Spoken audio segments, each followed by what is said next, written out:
नमस्कार विद्यार्थी मित्रांनो, लोकसेवा अकॅडमी मध्ये सर्व विद्यार्थ्यांचं स्वागत आहे। मी अप्पा आत्नोरे। आज आपण पुरस्कार त्यातल्या त्यात आंतरराष्ट्रीय पुरस्कार हे फाडून टाकणार आहेत। म्हणजे तुम्हाला एवढा बघा याच्या बाहेर प्रश्न जाऊ शकणार नाही अशा स्वरूपात घेण्याचा प्रयत्न या ठिकाणी मी करणार आहे। खूपच सगळंच पाठ करावं हा उद्देश ठेवायला नाही पाहिजे। बरीच विद्यार्थी असं करतात की धरली पुस्तक पाठच करायला पाहिजे, करे त्या पुरस्काराचा दिला इतिहास कर रे पाठ, होईल का रे बाबा?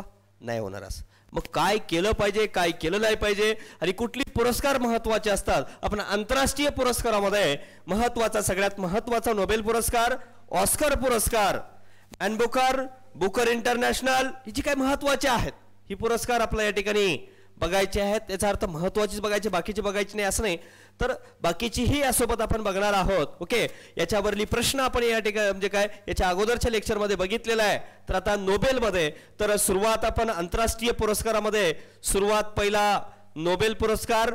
तर नोबेलमध्ये कशावर प्रश्न विचारतात ते महत्त्वाचं आहे का रे? नोबेलमध्ये कशावर प्रश्न विचारतात रे जास्तीत जास्त नोबेलवर?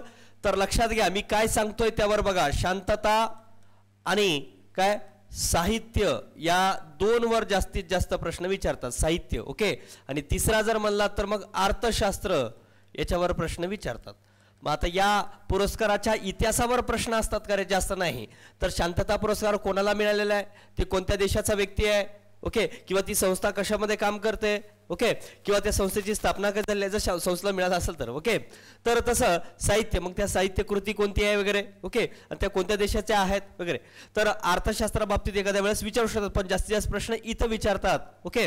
आणि जे काय बाकी भौतिकशास्त्र असेल किंवा मग काय वैद्यकशास्त्र वगैरे असेल त्यावर जनरली रेअर मध्ये प्रश्न विचारला जातो, फक्त ते एकदा वाचून ठेवलेलं पाहिजे, ओके।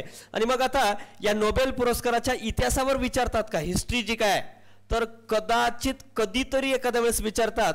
त्यामुळे तो रॅपिड फायरली इतिहास देखील त्याचा माहिती असणं गरजेचं आहे, ओके। इतिहास देखील आपल्याला काय माहिती असणं गरजेचं आहे त्या पुरस्काराच्या रिलेटेड। तर आपण आता सुरुवात नोबेल पुरस्कारापासून करणार आहोत। तर नोबेल पुरस्कार शांतता आणि साहित्य हे बघणं गरजेचं आहे। तर सुरुवात करतो मी आता, लक्षात घ्या। चला, नोबेल पुरस्कार, नोबेल पुरस्कारामध्ये काय करायचं, स्थापना कधी झालं रे माहितच पाहिजे। 1901 ला स्थापन झालेलं आहे। करे डायनामाइटचा शोध लावणारे अल्फ्रेड नोबेल यांच्या स्मरणार्थ ते करे त्यांनी डायनामाइटचा शोध लावलाय आणि त्या डायनामाइटच्या मध्ये मोठ्या प्रमाणात त्यांना संपत्ती मिळाली आणि त्या संपत्तीचं अल्फ्रेड नोबेल यांच्या स्मरणार्थ नोबेल पुरस्कार प्राइज दिला जातो। हेच आहेत अल्फ्रेड नोबेल। वितरण दरवर्षी 10 डिसेंबरला मानवी हक्क दिन जो आहे, मानवाधिकार हक्क दिन जो आहे 10 डिसेंबर याच दिवशी स्वीडनची राजधानी या ठिकाणी येऊन याचं वितरण केलं जात आहे। नॉर्मल लक्षात ठेवायचं, ओके। हा इतिहास आहे, जिथं मी सांगतो ते पाठच पाहिजे, लक्षातच ठेवलं पाहिजे, तिथं जोर दिला पाहिजे। कळते का रे बाबा? कळते का तुला?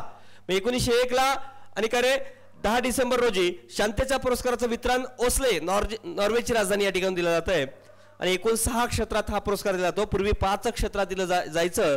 1968 ला का रे सेंट्रल बँक ऑफ स्वीडनला किती 300 वर्ष पूर्ण झाल्यामुळं 1969 पासून अर्थशास्त्रामध्ये देखील काय केलं जातं, नोबेल पुरस्कार दिला जातो। अर्थशास्त्राचा नोबेल 1969 पासून दिला जातो। का दिला जातो रे? तर ते 300 वर्ष कोणाला झालेले आहेत, सेंट्रल बँक ऑफ स्वीडनला 300 वर्ष पूर्ण झाल्यामुळं दिले जातात, ओके। तर आता नोबेल पुरस्कार मरणोत्तर दिला जात नाही। जर समजा एखाद्याचा करे नोबेल पुरस्कार जाहीर झाला आणि त्यानंतर एखाद्याचा मृत्यू झाला तर मात्र त्याच्या नातेवाईकाला वगैरे दिला जातो, हे लक्षात घ्या। पण मरणोत्तर जाहीर केला जात नाही हे मात्र लक्षात घेतलं पाहिजे। आणि करे नोबेल पुरस्कार हा 1901 ला सुरू झालेला आहे, तर 10 डिसेंबरला दरवर्षी दिला जातो। 1969 पासून अर्थशास्त्रामध्ये नोबेल द्यायला सुरू झालेला आहे। हे इतिहास। पण आता बाकी इतिहास पण इतिहासच आहे। कोणता रे? तर बघा आतापर्यंत 4 व्यक्तींना 2 वेळेस नोबेल मिळालेला आहे। म्हणजे एकापेक्षा अनेक व्यक्तीला मिळतो का? हो मिळतो। तर सॉरी, एका व्यक्तीला अनेक वेळेस मिळतो का? मिळतो। तर बघा, तर मेरी क्युरी यांना भौतिकशास्त्र 1903 आणि रसायनशास्त्र 1911 असं भौतिक आणि रसायनमध्ये मेरी क्युरीला 2 वेळेस मिळालेला आहे। दुसरा लिनिस पॉलिंग यांना रसायनशास्त्र 1954 आणि शांततेमध्ये 1962 ला लिनिस पॉलिंगला मिळालंय। फेडरिक संगेर यांना रसायनशास्त्रामध्येच 2दा मिळाला, 1958 आणि 1980 ला। आणि जॉन बार्डेन यांना भौतिकशास्त्र 1956 आणि 1972ला मिळालं. फक्त नॉर्मल लक्षात ठेवा, नॉर्मल लक्षात फक्त वाचून घेतल्यासारखं करा. ओके, म्हणजे इथं तुम्हाला भर द्या म्हणतोय का रे या इतिहासावर का रे 90% प्रश्न येत नाही. मी काय सांगतोय हा इतिहास आहे, पण 90% येत नाही. 90% कुठे येतो? रिसेंटचे 22चे जे पुरस्कार आहेत त्यावर, आणि त्यातल्या कशावर विचारतात? शांत आणि साहित्य. म्हणजे जिथं मी सांगतोय तिथं फोकस करायचा. ओके, फक्त इथं नॉर्मल लक्षात घ्या. आणि एकापेक्षा जास्त वेळा नोबेल जिंकणाऱ्या संस्था रेड क्रॉस आहे. ते रेड क्रॉसला 3 वेळेस मिळालेलं आहे, 1944 आणि 1963ला. आणि UNHRC जी काय युनायटेड नेशन्स ह्युमन जी काय मानवी हक्कासंबंधित काम करणारी जी संस्था आहे 54 आणि 1980ला मिळालेली आहे. तर बघा आता, आणि आतापर्यंत 3 व्यक्तींना मरणोत्तर नोबेल मिळालाय. कोण कोण आहेत? मरणोत्तर मिळालाय म्हणजे त्यांच्या नातेवाईकांना वगैरे मिळालाय. एरिक ॲक्सेल कर्फ साहित्याचं नोबेल मिळालं 1931ला. डॅग हॅमरशोल्ड यांना शांततेचा नोबेल मिळाला 1961ला. आणि राल्फ स्टॅनमॅन यांना मेडिसिन क्षेत्रातला नोबेल मिळालाय. आता बघा एबी अजून हे पण विचारतात, अजून काय रे, जर तुम्हाला त्यांच्या नोबेलच्या इतिहासाबद्दल जर म्हणलं तर अजून बाकी काय विचारतात रे? नोबेल इतिहासामध्ये सर्वोच्च जे काय आहे पुरस्कार,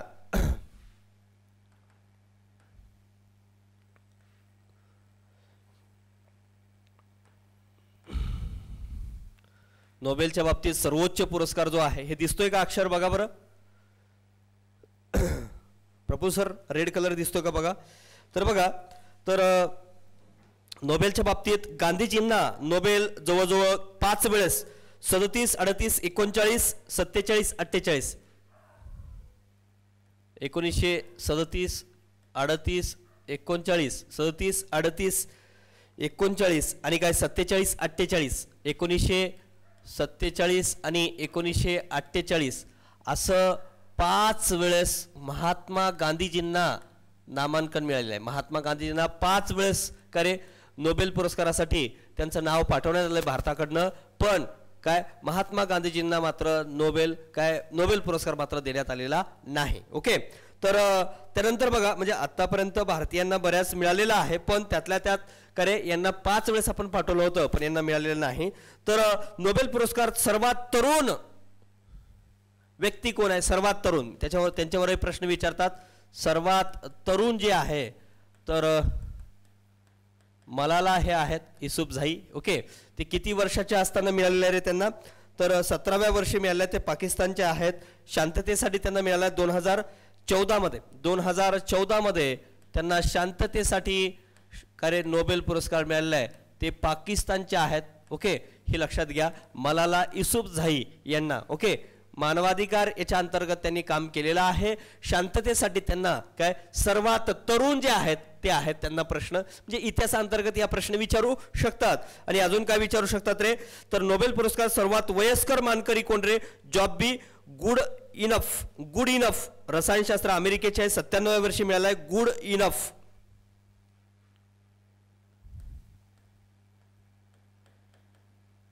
97 इयर आहे आणि अमेरिकेचे आहेत. हे 17व्या वर्षी लक्षात ठेवा. इथं विचारू शकतात कितव्या वर्षी मिळालेलं आहे? तर 17व्या वर्षी मिळालंय. यांना 97 वर्षी सर्वात वयोवृद्ध जे व्यक्ती आहेत ते कुठले आहेत? तर गुड इनफ हे अमेरिकेचे आहेत, त्यांना मिळालेलं आहे. मग हे विचारू शकतात वाक्य. ओके, रिसेंटली जर भारताचे म्हणलात तर अभिजित बॅनर्जी यांना मिळालेलं आहे. त्यांच्या अगोदर कैलास सत्यार्थी यांना मिळालेलं आहे. हे थोडं नॉर्मल गोष्टी माहिती असणं गरजेचं आहे. जुळाजुळामध्ये वगैरे मागं विचारला होता प्रश्न बघा. ओके, काल आपण बघितलं त्या प्रश्नाच्या रिलेटेड, पण त्याही गोष्टी आपल्याला माहिती असणं गरजेचं आहे. आतापर्यंत असे कोण कोण पुरस्कार नाकारलेला आहे बघा. कोण कोण नाकारले रे? तर रशियन सरकारनं विरोध केल्यामुळे एका रशियन व्यक्तीने नाकारलाय, बोरिसनं. आणि नाझी सरकारनं विरोध केल्यामुळे 3 जर्मन व्यक्तीने नकार दिलाय. आणि आयुष्यात कोणत्याही सरकारचा पुरस्कार स्वीकारायचा नाही म्हणून फ्रेंच लेखक जीन पॉल यांनी देखील पुरस्कार नाकारलाय. जीन पॉलनं नाकारलाय. नाझी सरकारमधल्या जर्मन लोकांनी 3घांनी नाकारलाय.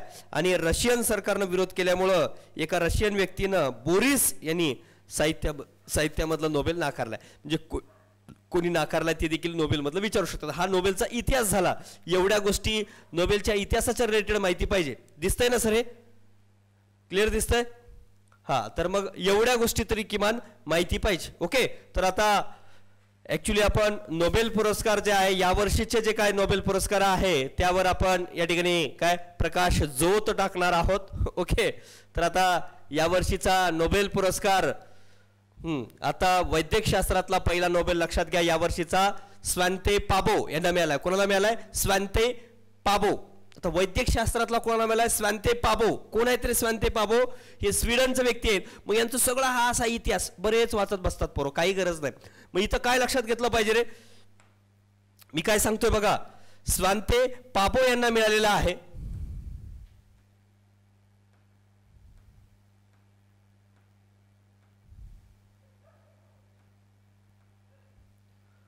हे दिसते का व्यवस्थित? रेडपेक्षा हे छान दिसते का? हा, तर काय रे स्वांते पाबो जे आहेत, स्वांते पाबो यांना देण्यात आलेला आहे. स्वांते पाबो कुठले आहेत ते? स्वीडनचे आहेत. मग यांना काय म्हणतात लक्षात घ्या, याच्यावर प्रश्न येऊ शकतो. तर यांना काय म्हणतात? तर यांना करे पुराण जनुकीय शास्त्राचे उद्गाते म्हणतात. पुराण जनुकीय शास्त्राचे उद्गाते असं म्हणतात. मग विचारतील यांना काय म्हणतात? पुराण जनुकीय शास्त्राचे उद्गाते म्हणून स्वांते पाबो यांना ओळखलं जाते. यांना वैद्यकशास्त्रातलं नोबेल मिळालंय. आता 2022चे नोबेल आहेत, मग त्यामुळे याच्यावर विचारतात. ओके, 2022चं नोबेल आहे, तर या 2022च्या पहिलं वैद्यकशास्त्रातलं पहिलं बघतोय आपण. त्यातलं काय लक्षात ठेवायचं? हेच विजेते कोण? स्वांते पाबो पुराण जनुकीय शास्त्राचे उद्गाते आहेत. आणि आधुनिक मानव आणि निअँडरथल्स व डेनिसोव्हन्स या 2 नष्ट झालेल्या मानवी प्रजातीच्या जनुकांचा तुलनात्मक अभ्यास यांनी केलेला आहे. ओके, जे काय आधुनिक मानव जे आहे होमोसेपियन जे आहे त्याच्याबद्दल आणि काय रे जे नष्ट झालेल्या मानवाच्या प्रजाती आहेत त्याबद्दल अभ्यास कोणी केलेला आहे? तर हे स्वांतो पाबो यांनी केलेलं आहे. ते वैद्यकशास्त्रातला नोबेल यांना मिळालेला आहे. यांनाच पुराण जनुकीय शास्त्राचे उद्गाते असं म्हणतात. एवढं लक्षात ठेवा. That's it. याच्या पलीकडं काय लक्षात ठेवायची गरज नाही. पण अजून एक यांच्याबद्दल वाक्य लक्षात ठेवायचं ठेवू शकता. यांचे वडील सन बर्गस्ट्रॉम, करे यांचे वडील जे आहे सन बर्गस्ट्रॉम जे आहेत, बर्गस्ट्रॉम यांना देखील नोबेल मिळालाय. सॅन म्हणा किंवा सन म्हणा, बर्गस्ट्रॉम यांना देखील 1982 सालीचा वैद्यकशास्त्रातला नोबेल मिळालाय. सेमच 1982 साली यांच्या वडिलांना, हे वडील आहेत त्यांचे. ओके, स्वांतो पाबो यांचे वडील फादर यांना देखील वैद्यकशास्त्रातलंच नोबेल मिळालेलं आहे. लक्षात ठेवा. मग काय काय लक्षात ठेवायचं? वैद्यकशास्त्रातलं नोबेल स्वांते पाबो यांना मिळालेलं आहे. त्यांना पुराण जनुकीय शास्त्राचे उद्गाते असं म्हणतात. आणि स्वांते पाबो यांच्या वडिलांना 1982 मध्ये सन बर्गस्ट्रॉम यांना वैद्यकशास्त्रातलं नोबेल मिळालं. That's it.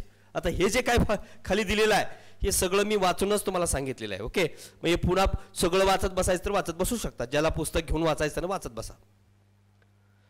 दिसतंय काय? त्यांच्या वडिलांना वेगळे मिळालेले मी दिले तुम्हाला इथं. हे काय सदुसष्ट पाबे म्युनिक विद्यापीठात तसेच काही गरज नाही. त्यांचे वडील काय रे सन बर्गस्ट्रॉम हे देखील 1982 सालाचे त्यांना मिळालेलं आहे. Okay, that's it. एवढं लक्षात ठेवलं तरी चालतंय. त्यानंतर भौतिक शास्त्रातले नोबेल. काय रे भौतिक शास्त्रातले नोबेल. भौतिक शास्त्रातले दिसतंय ना बाबा? इकडे बघ रे. भौतिक शास्त्रातले नोबेल, भौतिक शास्त्र, फिजिक्स मधले नोबेल.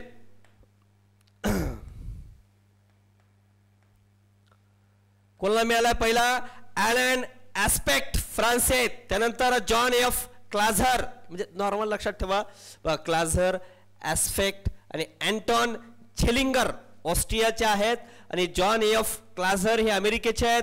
आणि ॲलन ॲस्पेक्ट हे फ्रान्सचे आहेत. या 3 व्यक्तीला भौतिक शास्त्राचं नोबेल मिळालेलं आहे.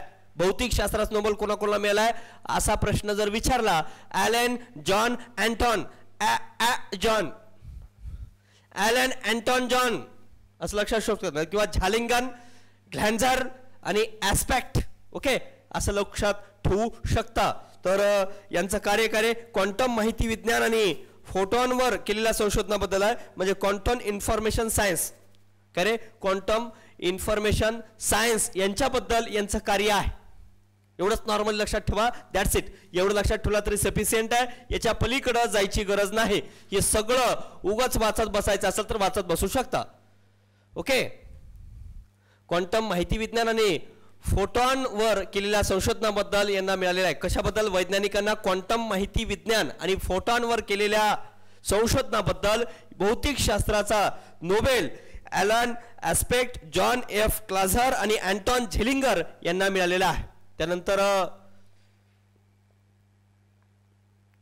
त्यानंतर बघा आता रसायनशास्त्राचे नोबेल, या 3 व्यक्तीला रसायनशास्त्राचा नोबेल मिळालेला आहे.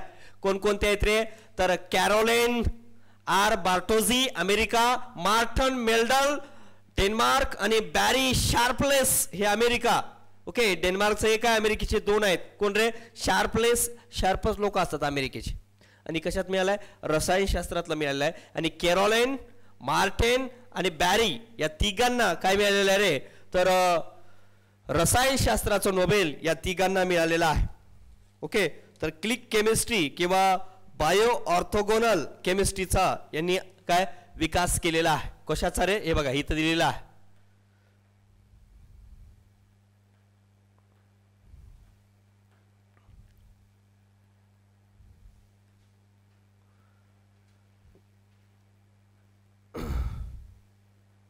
क्लिक केमिस्ट्री सजीव पेशीप्रमाणे रेणूंच्या एकत्र जोडण्यासंदर्भातल्या आणि बायो ऑर्थोगोनल केमिस्ट्रीचा विकास या विषयात केलेल्या संशोधनासाठी यांना मिळालेला आहे. That's it. एवढंच लक्षात ठेवा. फक्त हे व्यक्ती लक्षात राहणं खूप महत्त्वाचं आहे. रसायनशास्त्राचं Carolyn, Martin, Barry. That's it. तर रसायनशास्त्राचं संपलं. तर आता बघा इथून पुढं जे आहेत तर हे मात्र महत्त्वाचे आहेत. काय?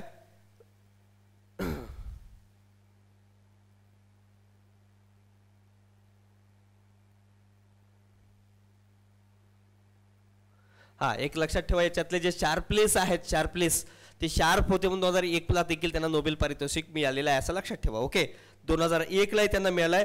त्यांना यंदा दुसऱ्यांदा नोबेल पुरस्कार मिळालाय. असं विचारू शकतात रसायनशास्त्राचे शार्पलेस यांना करे रसायनशास्त्रात 2022चा पुरस्कार मिळालाय. यापूर्वी त्यांना डॅडॅश या वर्षी पुरस्कार मिळालाय. कोण्या वर्षी रे? 2001 मध्ये त्यांना करे नोबेल पुरस्कार मिळाला होता. शार्पलेस यांना 2001ला याच्यापूर्वी मिळाला होता. हे एक लक्षात ठेवू शकता. That's it. चला समोर. तर आता व्हेरी इम्पॉर्टंट, साहित्याचा नोबेल कोणाला मिळाला हे पहिलं विचारतात. कोणाला मिळाला रे? ॲनी ॲर्नॉक्स. ॲनी बघा, ॲनी ॲर्नॉक्स. ॲर्नॉक्स तुम्ही जर तुमची भाषा कसं वापरा बाबा, बरोबर. प्रकारे साहित्याचा नोबेल कोणाला मिळाला? आता साहित्याचं म्हणलं की लय महत्वाचं असतं आणि महत्वाचं म्हणजे इम्पॉर्टंट सगळं पाठच पाहिजे बाबा. ए काय म्हणतो रे बाबा? साहित्याचं म्हणल्यानंतर ते माहीतच पाहिजे. Very important. साहित्य काय रे? कोण आहेत? ॲनी ॲर्नॉक्स. कोणत्या देशाचे आहेत? फ्रेंच म्हणजे फ्रान्सचे आहेत. साहित्यातून सामाजिक बांधिलकी जपल्याने त्यांना हा पुरस्कार देण्यात आलाय. धैर्य आणि करे वैयक्तिक स्मरणशक्तीच्या मुळे विलक्षण आणि सामूहिक प्रतिबंध उघड केले असे नोबेल समितीने म्हटलेलं आहे. ॲर्नॉक्स ही पहिली महिला फ्रेंच नोबेल साहित्य विजेती आहे. म्हणजे या फ्रेंचच्या पहिल्या महिला आहेत की ज्यांना हे नोबेल मिळालेलं आहे. 119 नोबेल साहित्य विजेत्यापैकी फक्त 17वी महिला आहेत. 17व्या महिला आहेत एकूणामध्ये आणि पहिली फ्रेंच व्यक्ती आहे ज्यांना या काय नोबेल पुरस्कार मिळाला साहित्याच्या क्षेत्रातला. साहित्याच्या क्षेत्रातला नोबेल मिळवणाऱ्या ओके पहिली महिला फ्रेंच नोबेल साहित्य विजेती कोण आहेत? तर त्या ॲनी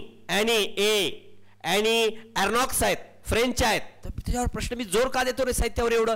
का रे ॲनी ॲर्नॉक्स फ्रेंच व्यक्ती आहेत, यांना मिळालेलं आहे. यांचं पहिलं बुक आहे ल आर्मरीज वाईट्स. अरे यांच्या साहित्यावर विचारतात पहिलं साहित्य कोणतं आहे यांचं? तर बघा नोबेल यांच्याबद्दल जर म्हणलात तर पहिलं साहित्य जर म्हणलात तर पहिल्या साहित्याबद्दल यांच्या विचारू शकतात.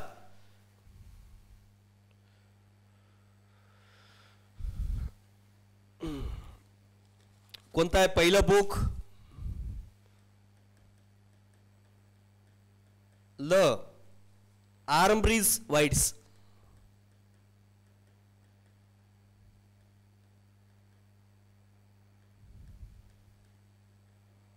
First book.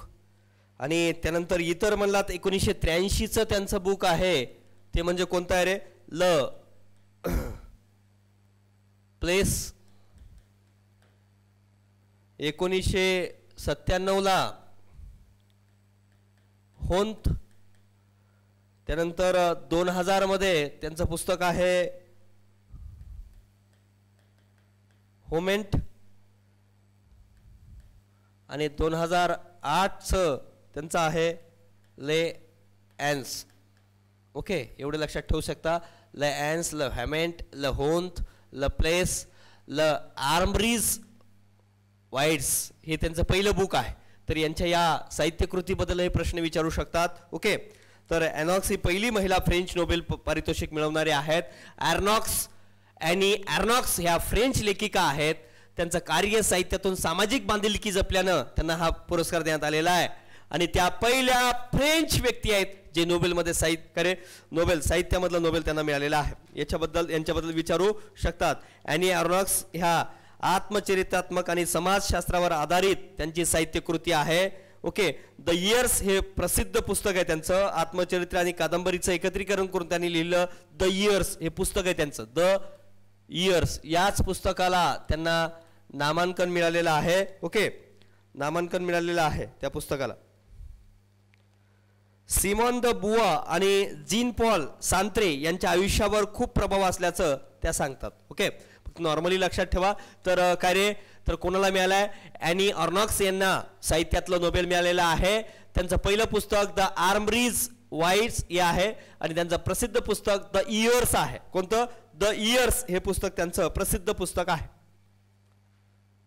हे पुस्तक त्यांचे लक्षात ठेवतात. प्लेस, होंत, लवेम्ट आणि काय रे व्हॅमेंट आणि ॲन्स.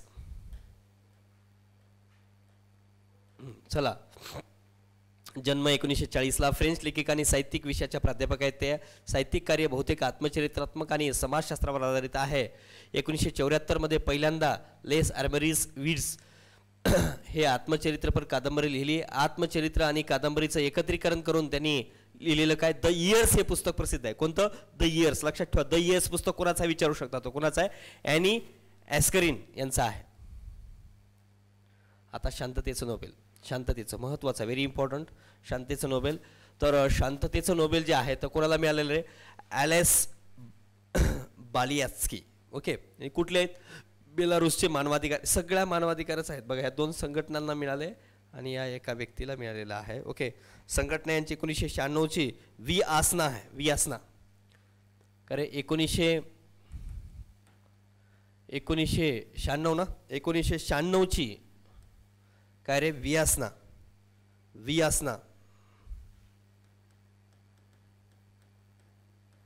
वियासना ही संघटना यांची. कोणती? वियासना ही मानवाधिकार संघटना कोणाची आहे? ॲलेस बालियात्स्की ह्या बेलारूसचे मानवाधिकार जे कार्यकर्ते आहेत. म्हणजे कोणाकोणाला मिळालं शांततेचं नोबेल? एक ॲलेस बालियात्स्की ह्या व्यक्तीला मिळालाय आणि दोन संस्थांना मिळालाय. एक आता रशिया आणि युक्रेन युद्ध चालू आहे आणि या रशिया आणि युक्रेनच्या युद्धाच्या वेळेस चांगलं उत्तम कार्य करणारे जे आहेत मानवाधिकार संस्था जे आहेत तर त्यांना मिळालेलं आहे. तर रशियाची मानवाधिकार संस्था संघटना जी आहे मेमोरियल, ही मेमोरियल कधीची आहे रे? 1987ला स्थापन झालेली आहे. मानवाधिकार क्षेत्रात कार्य करते. ओके, आणि युक्रेनची मानवाधिकार संघटना सेंटर फॉर सिव्हिल लिबर्टीज. युक्रेनची कोणती रे? सेंटर फॉर सिव्हिल लिबर्टीज 2007ला स्थापन झाले. विचारतील याच्याबद्दल. 2007ला स्थापन झालेले आहे.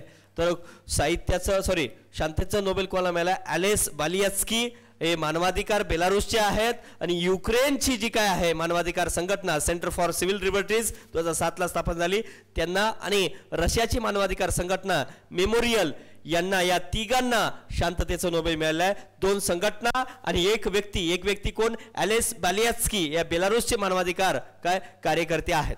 तर यांना मिळालेलं आहे, लक्षात घ्या. ओके, तर ॲलेस बालियात्स्की हे बेलारूसमधील मानवाधिकार कार्यकर्ते आहेत. 1996 त्यांनी वियासना या संघटना स्थापन केली. 2020 पर्यायी नोबेल पारितोषिक म्हणून ओळखला जाणारा राईट लाईव्हहुड पुरस्कार त्यांना मिळाला आहे. 2020 बालियात्स्की यांना काय रे? पर्यायी नोबेल पारितोषिक ज्याला समजलं जाते कोणाला? राईट लाईव्हहुड पुरस्कार जो आहे तो कोणाला मिळाला आहे? तर बिलियास्की यांना मिळाला आहे. बालियास्की. ओके, आणि मेमोरियल संस्था ही पूर्व सोव्हिएत संघाच्या मानवाधिकार कार्यकर्त्यांनी 1987 मेमोरियल संस्थेची स्थापना केली. लक्षात ठेवा, ही 1987ला स्थापन झालेली आहे. युक्रेनची मानवाधिकार संघटना जी आहे तर बघा, या मेमोरियल संस्था जी आहे कम्युनिस्ट सरकारमुळे पीडित असलेल्या लोकांना मदत करणे, युद्धात करण्यात आलेल्या अत्याचाराला आवाज जगापर्यंत पोहोचवणे हा रशियाच्या मानवाधिकार संघटनेचं काम होतं. म्हणजे युद्धामध्ये जे काय अत्याचार होतोय ते जगापर्यंत पोहोचवणं हे काम या मानवाधिकार संघटना रशियाची केलेली आहे. आणि सेंटर फॉर सिव्हिल लिबर्टीज जे आहे तर लोकशाही मानवाधिकार रक्षणासाठी ही कार्य करते. कार्य लोकशाही मानवाधिकार रक्षणासाठी ही सेंटर फॉर सिव्हिल लिबर्टीज ही संस्था कार्य करते. ओके, तर नॉर्मल तुम्हाला एवढ्या गोष्टी लक्षात ठेवावं लागणार आहे की शांततेचं नोबेल कोणाला मिळालं आहे तर ॲलेन बालियास्की, रशियाची मानवाधिकार संघटना मेमोरियल, युक्रेनची मानवाधिकार संघटना centre for civil liberties. Okay, तर युक्रेनची मानवाधिकार संघटना 2007ची आहे, तर रशियाची मानवाधिकार संघटना मेमोरियल 1987ची आहे. ॲलेस बालियास्की हे बेलारूसचे मानवाधिकार कार्य अधिवक्ता आहेत. हे 1996ला यांनी देखील वियासना ही मानवाधिकार संघटना स्थापन केलेली आहे. That's it. म्हणजे ह्या संघटना वगैरे याच्यावर जोड्याजोडा वगैरे विचारू शकतात किंवा खालपैकी कोणाला शांततेचा नोबेल मिळाला आहे याच्यावर प्रश्न येऊ शकतो. ओके,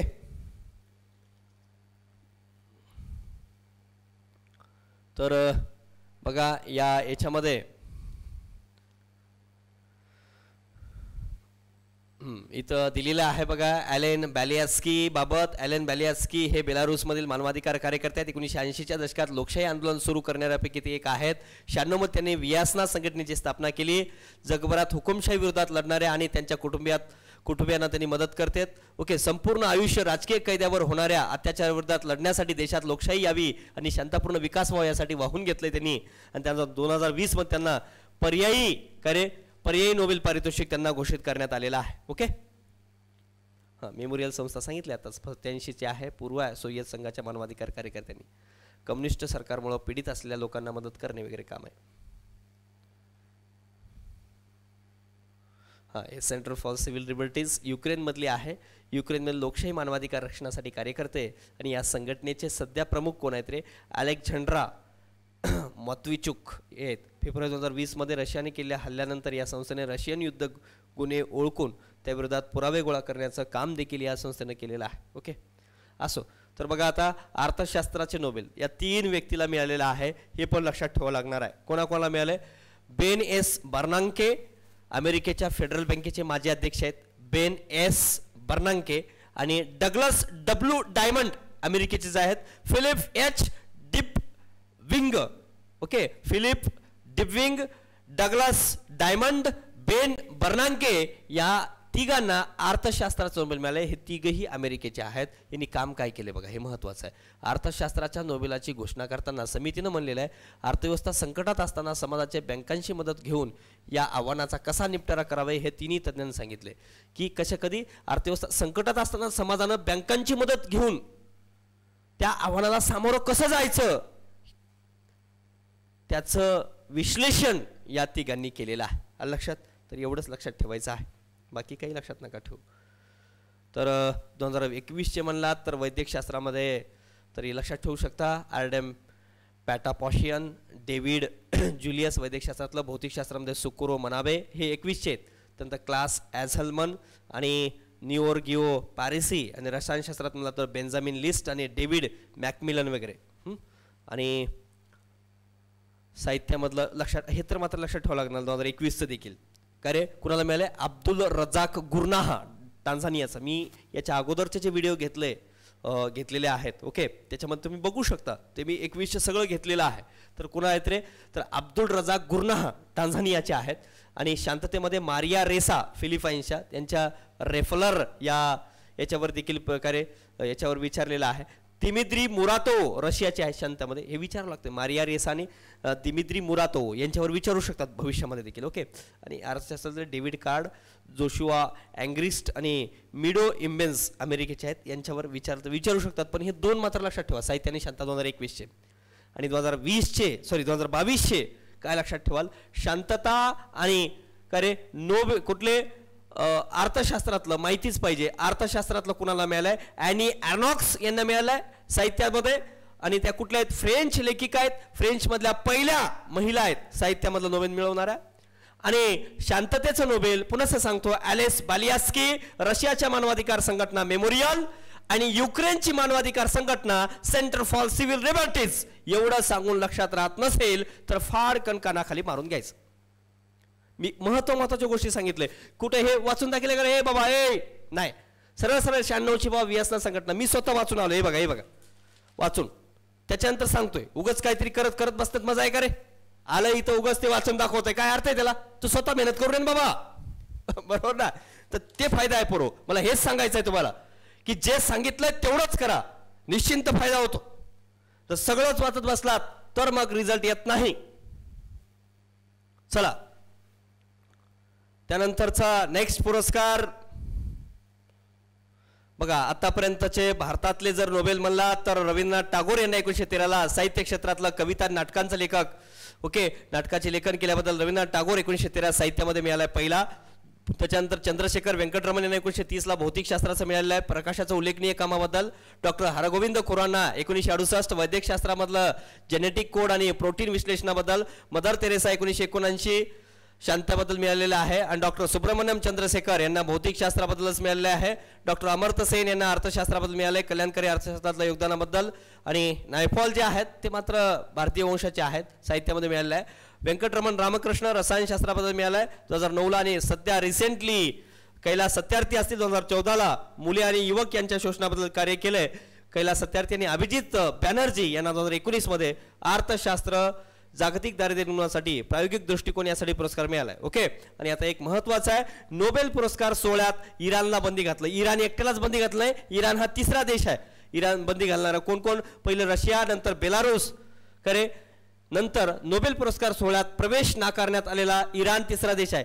नोबेल सोहळ्यात पुरस्कार नोबेल पुरस्कार सोहळ्यात प्रवेश नाकारण्यात आलेले खालीलपैकी कोणते देश आहेत? कोणकोणते आहेत मग? Russia, Belarus and Iran.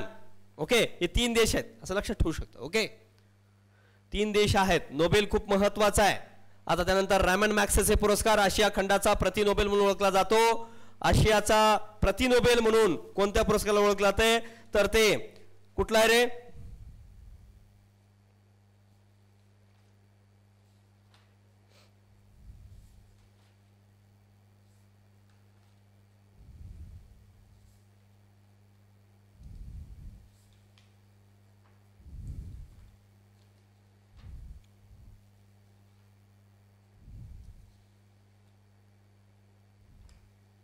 हा, रॅमन मॅग्सेसे पुरस्कार बघा.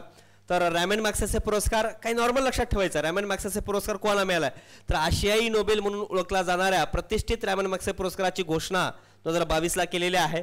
सामाजिक आव्हानापुढे खंबीरपणे उभे राहणाऱ्या एका महिलेसह 4 यंदाचा रॅमन मॅग्सेसे पुरस्कार जाहीर झालाय. कोण कोण 4 आहेत ते बघूत आपण. रॅमन मॅग्सेसे पुरस्कार मिळणारे हे 4 जण आपण या ठिकाणी बघणार आहोत. तर फक्त एक लक्षात घ्या, 2022ला रॅमन मॅग्सेसे मिळालाय, पण 2020 आणि 21ला दिला गेलेला नाही. कशामुळं विचारतील बाबा, का रे 2020-21चा कोणाला दिलाय तर त्यावेळेस सांगायचं बाबा काय 2020-21ला कोरोनामुळं, कोविड-19 मुळे काय देण्यात आलेला नाही. कोविड-19 मुळे करे 2020 व 2021 मध्ये देण्यातच आलेला नाही. लक्षात घ्या रॅमन मॅग्सेसे पुरस्कार. तर बघा या रॅमन 22ला मात्र 4 दिलाय. कोण कोण? सोतियारा छिम, किबोडियाचे मानसोपचार तज्ञ. मग काय विचारतात ही व्यक्ती, देश किंवा मग यांचा जोड्याजोडामध्ये विचारू शकतात. का रे सोतियारा छिम कुठले आहेत? कंबोडियाचे आहेत. काय आहेत ते? मानसोपचार तज्ञ आहेत. मग विचारतील तसं जोड्याजोडामध्ये टाकतील. ओके. मग तदाशी हतोरी जपानी नेत्रतज्ञ आहेत. मग कोण आहेत ते? जपानचे आहेत आणि काय रे आय स्पेशलिस्ट आहेत. बर्नांडेड माद्रिद कोण आहेत? फिलिपाईन्सचे आहेत, बालरोग तज्ञ आहेत, पेडियाट्रिक आहेत. त्यानंतर गॅरी बेनचे घिब हे इंडोनेशियात आहेत, इंडोनेशियाचे आहेत. प्लास्टिक व प्रदूषण विरोधात काम करणारे फ्रान्सचे नागरिक आहेत. इंडोनेशियात त्यांनी काम केलंय, ते फ्रान्सचे नागरिक आहेत. मग कुठले आहेत ते? फ्रान्सचे आहेत गॅरी. पण त्यांनी काम काय केलं इंडोनेशियामध्ये? प्लास्टिक प्रदूषण, म्हणजे याचा अर्थ एन्व्हायरमेंट रिलेटेड कार्य केलेलं आहे. कोणी? गॅरीनं, बर्नांडेडनं. बालरोग तज्ञ आहेत. तदाशी हे नेत्र तज्ञ आहेत आणि सोतियारा हे मानसोपचार तज्ञ आहेत. यांना काय मिळालंय? रॅमन मॅग्सेसे पुरस्कार मिळालाय 2022.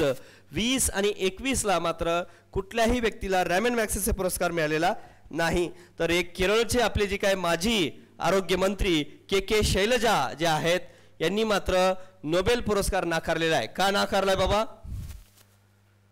की जे नोबेल मॅक्सेसे कम्युनिस्ट विरोधी असल्याचं पुरस्कार स्वीकारण्याची इच्छा नाही असं शैलजा यांनी म्हणलेलं आहे. काय म्हणले त्यांनी? मॅक्सेसे हे कम्युनिस्ट विरोधी होते. मग का? तर के शैलजा हे मार्क्सवादी कम्युनिस्ट पार्टीचे ज्येष्ठ नेते आहेत. मार्क्सवादी कम्युनिस्ट पार्टीच्या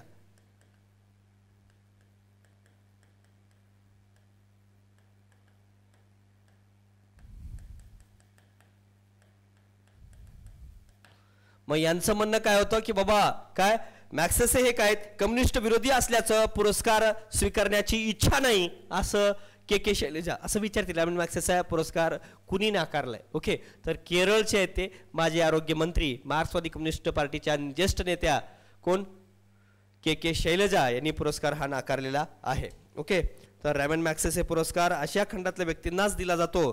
तर रॅमन मॅक्सेसे अवॉर्ड फाउंडेशन तर्फे 1957 पासून 1957ला फाउंडेशनची स्थापना झाली. समजा 57 पासून दिला जातो. पहिला व्यक्ती कोण आहेत रॅमन मॅक्सेसे पुरस्कार मिळवणारे? तर विनोबा भावेजी आहेत. कोण रे? विनोबा भावेजी आहेत. तर रॅमन मॅक्सेसे पुरस्काराबाबत जर बघायचं म्हणलं तर बघा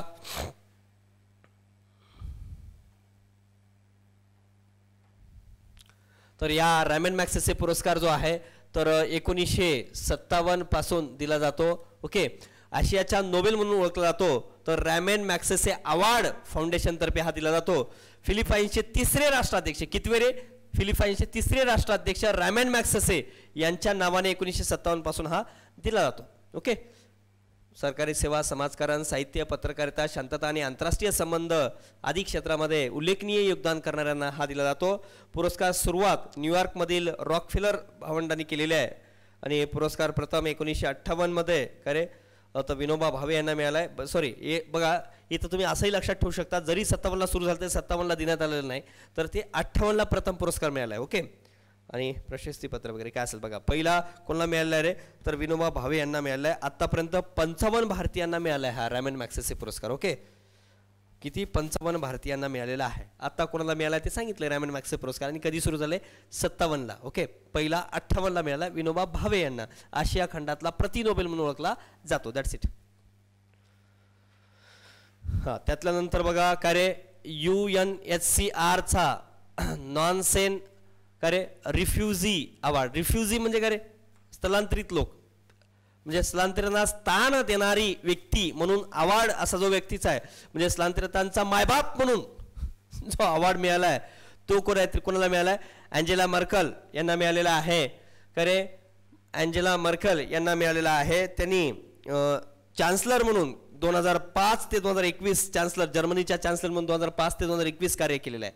आणि यांनाच निर्वासितांचे स्वागत करण्याच्या प्रयत्नाबद्दल युनेस्कोचा शांतता पुरस्कार देखील मिळाला आहे. युनेस्कोचा शांतता पुरस्कार यांना मिळाला आहे. कशासाठी? निर्वासितांचे स्वागत करण्याच्या प्रयत्नाबद्दल युनेस्कोचा शांतता पुरस्कार कोणाला जाहीर झाला असं विचारतील तर ते 2022चा युनेस्कोचा शांतता पुरस्कार देखील अँजेला मर्केलजी यांना जाहीर झालेला आहे. आणि त्या युनेस्को शांतता पुरस्काराची स्थापना 1989ला झालेली आहे. यालाच फेलिक्स हॉझेएट बायग्री युनेस्को शांतता पुरस्कार म्हणतात. बाकी काही गरज नाही, फक्त युनेस्को शांतता पुरस्कार ही यांना जाहीर झालेला आहे. आणि UNHCR चा नॉन सेन रिफ्युजी अवॉर्ड देखील अँजेला मर्केलजी यांनाच जाहीर झालेला आहे. जर्मन चान्सलर अँजेला मर्केल यांना सिरियातील निर्वासित संकटादरम्यान त्यांच्या नैतिक आणि राजकीय धैर्याबद्दल UNHCR नॉनसेन रिफ्युजी अवॉर्ड 2022 ने सन्मानित करण्यात आलेला आहे. हे महत्त्वाचं आहे. त्यांनी बघा कसलाही विचार न करता त्यांनी जे निर्वासित आहेत सिरियामधल्या निर्वासितांना आपल्या देशामध्ये स्थान दिलंय म्हणून निर्वासितांची मायबाप म्हणून त्यांना हे पुरस्कार देण्यात आलेला आहे. आणि युनेस्कोचा शांतता पुरस्कारही काय या अँजेला मर्केल यांना देण्यात आलेला आहे. आणि या पुरस्काराची स्थापना जर म्हणलात UNHCR चा नॉनसेन रिफ्युजी अवॉर्ड जो आहे तो 1954ला स्थापन झालेला आहे. ओके, 1954 पासून. आता व्हिटली पुरस्कार 2022. व्हिटली पुरस्कार कोणाला मिळाला रे? प्रख्यात हिम बिबट्या तज्ञ आणि वन्यजीव संरक्षक चारुदत्त मिश्रा. कोणाला मिळाला? चारुदत्त मिश्रा यांना व्हिटली पुरस्कार मिळाला. व्हिटली पुरस्कार याच्यावर काय असं जास्त विचारत नाहीत कधी, पण माहिती असावं. व्हिटली पुरस्कार कोणाला मिळाला? व्हिटली बघा प्रख्यात हिम बिबट्या तज्ञ आणि वन्यजीव संरक्षक चारू दत्त मिश्रा यांना व्हिटली गोल्ड पुरस्कार मिळालेला आहे. आशियात उंच पर्वतीय परिसंस्थेत मोठ्या मांजराच्या प्रजातीच्या संवर्धन आणि पुनर्प्राप्तीमध्ये काही बाकी वाचत बसायची गरज नाही. ओके, मिश्रा यांना अफगाणिस्तान, चीन आणि रशियासह 12 हिम बिबट्या श्रेणीमधील देशामध्ये काम केलेलं आहे. किती? 12 देशात त्यांनी काम केलेलं आहे. कुणी? चारुदत्त मिश्रा. चारुदत्त मिश्रा यांना काय मिळालंय? ही व्हिटली पुरस्कार 2022 मिळाला आहे चारुदत्त मिश्रा यांना. एवढं तर नॉर्मल लक्षात ठेवा. 2021 मध्ये कोणाला मिळाला रे हा व्हिटली पुरस्कार? तर नुक फोम यांना मिळालाय. नुक फोम भारतीय व्यक्ती आहेत. नुक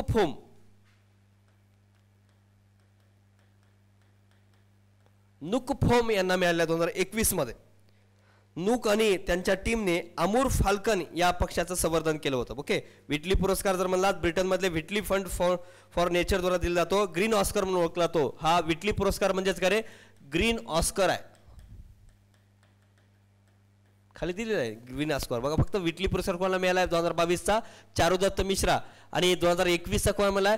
नुक फोम यांना मिळालेला आहे. ओके, यांचं काम काय? मग प्रख्यात हिम बिबट्या आणि वन्यजीव संरक्षक म्हणून त्यांना मिळालेला आहे. बघा भारतीय व्यक्ती नुक फोम यांना मिळालेला आहे. आणि व्हिटली पुरस्कार म्हणलात तर मात्र पुरस्काराची स्थापना 93 मध्ये एडवर्ड व्हिटली द्वारा झालेला आहे आणि 94 मध्ये पहिल्यांदाच पुरस्कार देण्यात आलेला आहे व्हिटली पुरस्कार. आता ग्रॅमी पुरस्कार. ग्रॅमी, आता हे ग्रॅमी वगैरे काही जास्त प्रश्न विचारले जात नाहीत, पण नॉर्मली आपला माहिती पाहिजे ग्रॅमी पुरस्कार वगैरे. तर लगेच आपण ग्रॅमी पुरस्कार बघू. तर कोणाला ग्रॅमी पुरस्कार? National Academy for Recording Arts and Sciences अमेरिकातर्फे हा पुरस्कार दिला जातो. ओके, म्हणजे संगीत क्षेत्रातला पुरस्कार आहे हा. तर सुरुवात 1959 पासून झालेली आहे. संगीत क्षेत्रातला हा सर्वोच्च पुरस्कार आहे ग्रॅमी पुरस्कार. संगीत क्षेत्रातला सर्वोच्च पुरस्कार कोणता आहे असं विचारतील तर ग्रॅमी पुरस्कार आहे. याची स्थापना 1959 ला झालेली आहे. नॉर्मल लक्षात ठेवा. ग्रामोफोन असे संबोधलं जायचं. दक्षिण कोरियातला प्रसिद्ध के पॉप बँड BTSने सादर केलेल्या परफॉर्मन्स या सोहळ्याचं विशेष आकर्षण ठरलं. यावेळेस जीवन गौरव ग्रॅमी पुरस्कार 2022 कोणाला मिळाला? बघा लक्षात घ्या. जीवन गौरव ग्रॅमी पुरस्कार कोणाला मिळालाय?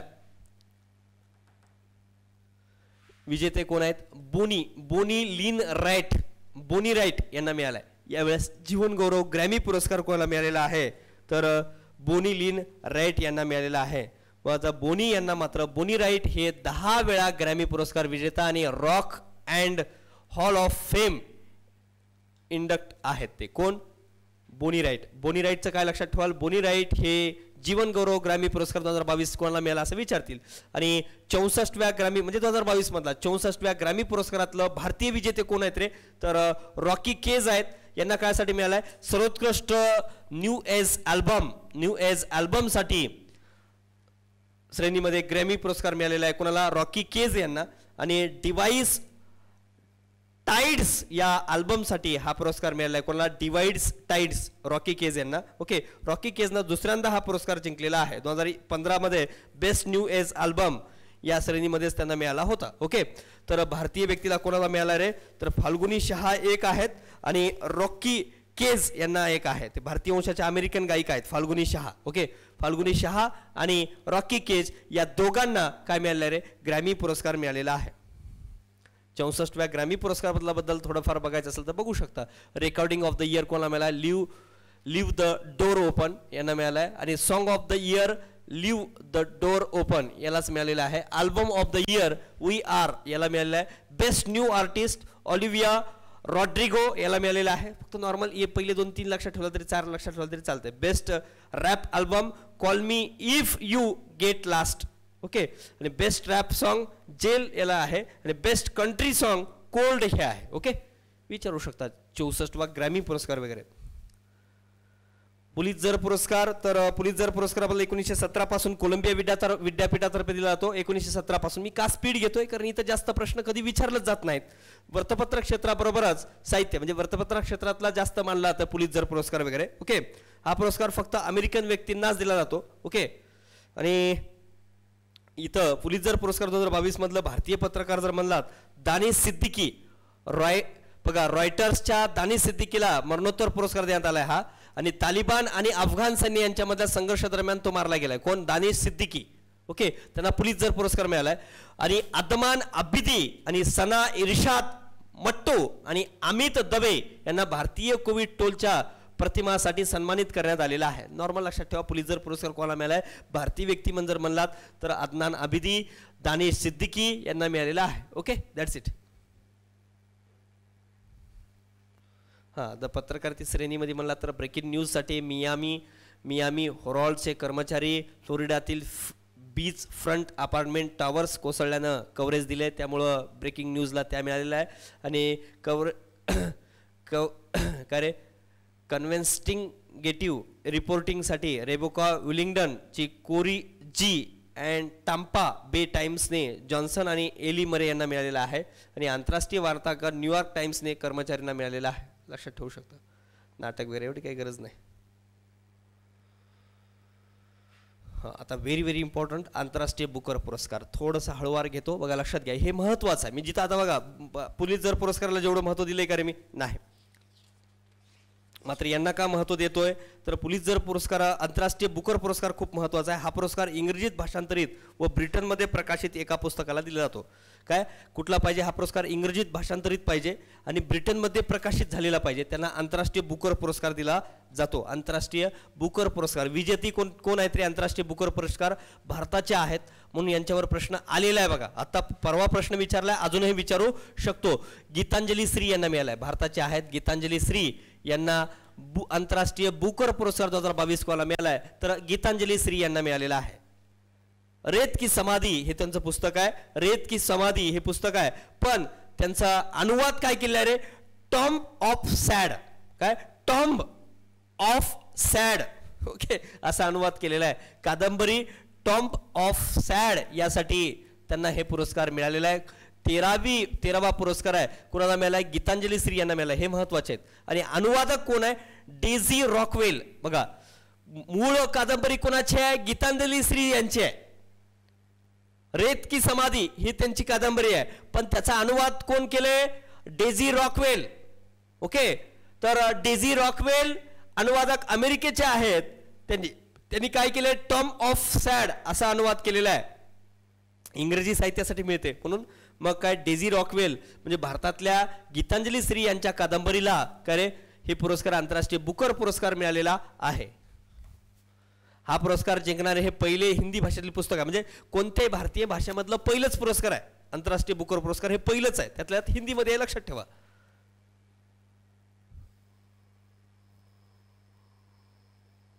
कोणी प्रकाशित केले ते पुस्तक? राजकमल प्रकाशनानं पुस्तक केले, टॉम्ब ऑफ सॅड, रेत की समाधी बाबत. बघा तर हे कादंबरी कशा संबंधित आहे? 1947 मध्ये भारत आणि पाकिस्तानच्या फाळणी दरम्यान गती गमावलेल्या 80 वर्षीय विधवेची कथा या कादंबरीत आहे. का रे?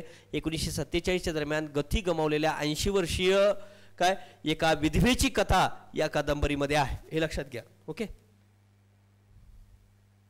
गीतांजली श्री हा मूळच्या मयनपुरी उत्तर प्रदेश मधल्या आहेत.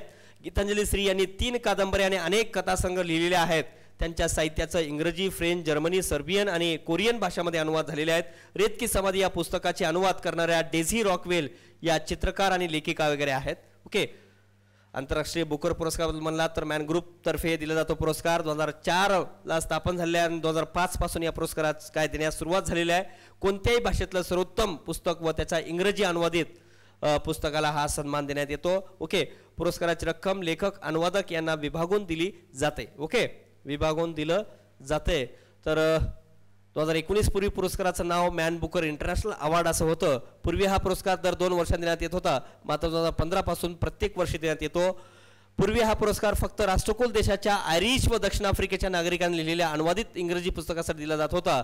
मात्र 14 पासून कोणत्याही इंग्रजी कादंबरीसाठी हा पुरस्कार मॅन बुकर इंटरनॅशनल पुरस्कार दिला जातो. हा इतिहास आहे बघा त्या पुरस्काराचा. पण 2022 मध्ये गीतांजली श्री यांच्या कार्य टॉम्ब ऑफ सॅड काय पुस्तकासाठी देण्यात आलेला आहे. तर 2021 ला David Diop at night all blood is black यासाठी मिळालेला आहे. ओके, तर थोडंफार तुम्हाला मी या ठिकाणी कार्य आंतरराष्ट्रीय पुरस्काराबद्दल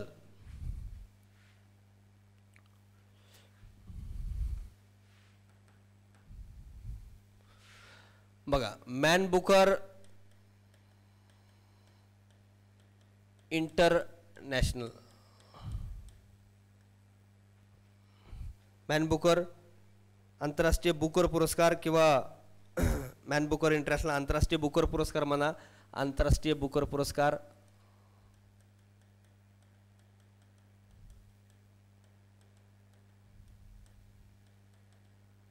मग इथं कसं लक्षात ठेवायचं बघा, मी मोजके तेवढेच लिहून देतोय तुम्हाला. आणि इकडं आपण बुकर पुरस्कार लक्षात राहावं म्हणून लिहून देतोय बघा. खरे आंतरराष्ट्रीय बुकर पुरस्कार जे आहे बघा 2021 आणि 2022 तर माहीत पाहिजे. 2022 पहिलं बघू आपण. 2022 कोणाला मिळाला रे लक्षात घ्या. तर मूळ लेखिक कोण आहेत 2022? गीतांजली श्री आहेत, बरोबर. गीतांजली श्री आहेत. आणि अनुवादक कोण आहेत? अनुवादक म्हणजे यांना विभागून मिळतोय. अनुवादक कोण आहेत रे? तर अमेरिकेचे अनुवादक डेझी रॉकवेल आहेत.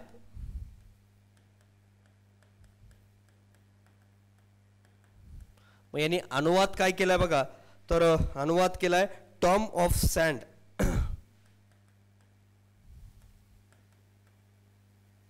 ओके, तर हे 2022 मध्ये मिळालेलं आहे. याच्यावर विचारतात गीतांजली कुठल्या? यूपीच्या आहेत. ओके, यांची पुस्तक कोणती होती रे? रेत समाधी हे होतं. आणि रेत समाधीचं रूपांतरण त्यांनी काय केलंय? हे अनुवाद केलंय. इंग्रजीमधल्या अनुवादालाच ते पुरस्कार मिळतो इंग्रजी भाषेमध्ये असेल तर. ओके, तर मूळ लेखिका गीतांजली श्री हे भारताच्या आहेत, पण अनुवादक कोण आहेत? ते अमेरिकन आहेत. डेझी रॉकवेल यांनी केलंय टॉम ऑफ सँड. ओके, या नावानं. मग याला आंतरराष्ट्रीय बुकर पुरस्कार 2022चा मिळालाय. तर 2021चा विचारू शकतात. तर 2021चं मूळ लेखक कोण आहेत बघू आपण, आणि अनुवादक कोण आहेत? ओके, ह्या इंग्रजीसाठी असते म्हणून अनुवादक म्हणतोय, बरोबर. आणि काय अनुवादन केले आपण बघू. तर 2021ला फ्रान्सचे लेखक डेव्हिड डिओफ. डेव्हिड डिओफ कुठले आहेत? हे फ्रान्सचे आहेत. ओके, तर अनुवादक आहेत ॲना मोस्चोवासिक. मोस्चोवासिक हे कुठले आहेत? ॲना मोस्चोवासिक अनुवादक. ओके, मग यांनी काय केले बघा. ॲना मोस्चोवासिक यांनी काय अनुवादक केले रे? ॲट द, मग या कुठल्या पुस्तकाला मिळाले म्हणजे इंग्लिशच सांगायचं. At night, at night all blood is black. At night all blood is black या पुस्तकासाठी मिळालेला आहे. ओके, 2021 बघा. हे 2021 आहे आणि 2022 आहे. आता 2000 तुम्हाला 20चं जरी म्हणला तर नेदरलँडच्या लेखिका मॅरिएक लुकास रिझनेवेल्ड व अनुवादक मिचेल हॅचिसन यांचा द डिस्कव्हर ऑफ एव्हर्निंग या कादंबरीसाठी मिळाला. हे कादंबरी आहेत, लक्षात आलं का? पण किमान 2020 आणि 22 एवढं माहिती, सॉरी 21 आणि 22 माहीत असेल तरी चालतंय. आणि आता गीतांजली यांची ही पहिलीच कादंबरी होती आणि भारत व पाकिस्तान दरम्यानची आहे हे लक्षात घ्या. ओके, गीतांजली यांची, आणि ही भारतामधली पहिलीच कादंबरी आहे जिला की बाबा हे असं आंतरराष्ट्रीय बुकर पुरस्कार मिळालाय. कधीचा आहे रे बुकर पुरस्कार? स्थापना 2004ची आहे. तरी पहिली पुरस्कार 2005ला इस्लाम कादरे यांना मिळालाय, बरोबर ना रे? 2005ला इस्लाम कादरे आंतरराष्ट्रीय बुकर पुरस्कारासाठी नामांकन मिळाली ही पहिलीच हिंदी कादंबरी आहे. आणि पहिलं 2005ला इस्लाम कादारे आहेत अल्बानिया. आणि पुरस्काराची घोषणा 4ला झाली. प्रत्यक्ष सुरुवात 2005 पासून झालेली आहे या पुरस्काराची, बरोबर. ॲक्च्युअल स्टार्ट 2005ला झाले आणि इस्टॅब्लिश म्हणला तर मात्र 4ला मॅनग्रुव्ह मार्फत हे दिलं जात आहे. ओके, तर आता खरे बुकर पुरस्कार जे आहे तो 1969चा आहे ना रे. बुकर पुरस्कार कधीचा आहे? बुकर पुरस्कार 1969चा.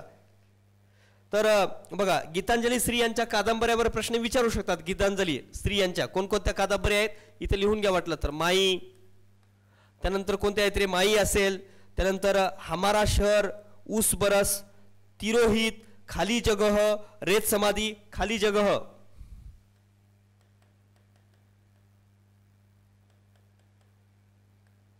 रेत समाधीलाच मिळालेला आहे, पण विचारतात बाकी. खाली जगह, माई आणि चौथी पुस्तक म्हणजे कुणाची, गीतांजली श्री यांच्या. का तर भारतीय व्यक्तीला मिळाला म्हणजे त्याचं थोडं डिटेल बघणं गरजेचं आहे. तर बघा, गीतांजली श्री ह्या मैनपुरी उत्तर प्रदेशच्या आहेत. सध्या त्या नवी दिल्ली येथे स्थायिक आहेत. लघुकथा आणि 5 कादंबऱ्या लिहिलेल्या आहेत त्यांनी. आणि तिरोहित हे एक आहे, हमारा शहर उस बरस, हमारा शहर उस बरस, हमारा शहर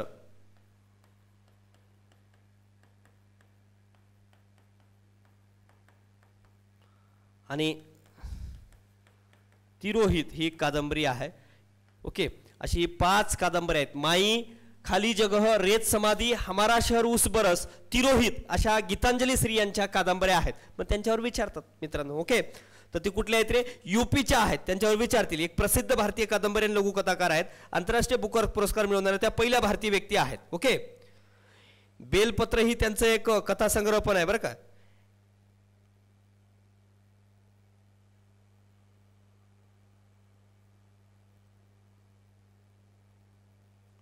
आता बुकर पुरस्कार 1969 पासून सुरू झालेला आहे.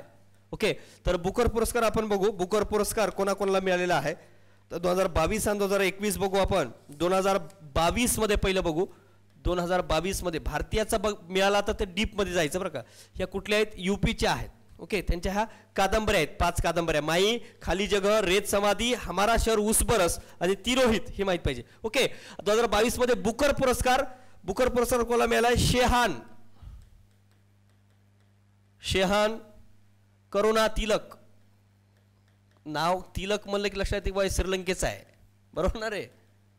आणि श्रीलंकेचा दुसरा व्यक्ती आहे आतापर्यंत असा पुरस्कार मिळाला आहे. सेकंड श्रीलंकन आहेत. ओके, आणि यांची पुस्तक कोणती आहे? The seven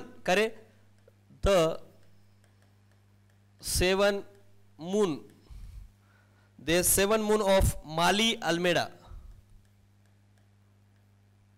the 7 moon of Maali Almeida या पुस्तकासाठी मिळालाय. या कादंबरीसाठी त्यांना हा पुरस्कार मिळाला आहे. The 7 moon of Maali Almeida. Shehan Karunatilaka हे श्रीलंकेचे आहेत. हे सेकंड श्रीलंकेचे आहेत ज्यांना हा बुकर पुरस्कार मिळालेला आहे. ओके, आणि त्यांची पहिलीच कादंबरी 2010ला Chinaman the legend of Pradeep Mathew हे त्यांचं पहिली कादंबरी आहे. कोणती रे? लक्षात घ्या, लिहून घ्या वाटलं सर. कोणतं? China man the legend of Pradeep Matthew. आणि सेकंड कादंबरी चॅट्स विथ डेड चेंज करून त्यांनी हे रूपांतरण केले. पहिली कोणती होती? Chats with dead.